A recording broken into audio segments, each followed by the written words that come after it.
কোম্পানির 299 কোটি টাকার আয়কর কমিয়ে 33 কোটি টাকা নির্ধারণ করে বড় অঙ্কের ঘুষ নিয়ে চাকরি হারালেন রাজস্ব বোর্ডের 2 কর্মকর্তা। তারা হলেন কর অঞ্চল 16 এর যুগ্ম কর কমিশনার জাহাঙ্গীর আলম এবং ফরিদপুরের অতিরিক্ত সহকারী কর কমিশনার মোহাম্মদ মাসুদুর রহমান। বান্ডেল থাকলে প্রতি সেনমানিতে টাকা বাঁচবে। বিকাশ সেনমানি বান্ডেল কিনে জিতুন প্রতি লেনদেনে। এনবিআর এর গোয়েন্দা প্রতিবেদনে উঠে আসে জোবাইদা করিম জুট মিলস লিমিটেড নামে একটি প্রতিষ্ঠানের 266 কোটি টাকা কর কমাতে তারা 35 লাখ টাকা ঘুষ নেন।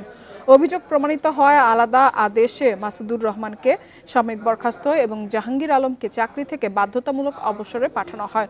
অভিযুক্ত ব্যক্তিরা রাজস্ব ক্ষতির চেষ্টা করছে বলেও স্বীকার করেন। প্রজ্ঞাপনে বলা হয়, যুগ্ম কর কমিশনার জাহাঙ্গীর আলমের চাকরিকাল 25 বছর পূর্ণ হয়েছে। অন্যদিকে আর্থিক সুবিধার বিনিময়ে বিপুল পরিমাণ রাজস্ব ক্ষতি সংক্রান্ত কাজে সহযোগিতা করায় মাসুদুর রহমানকে চাকরি থেকে বরখাস্ত করা হয়েছে।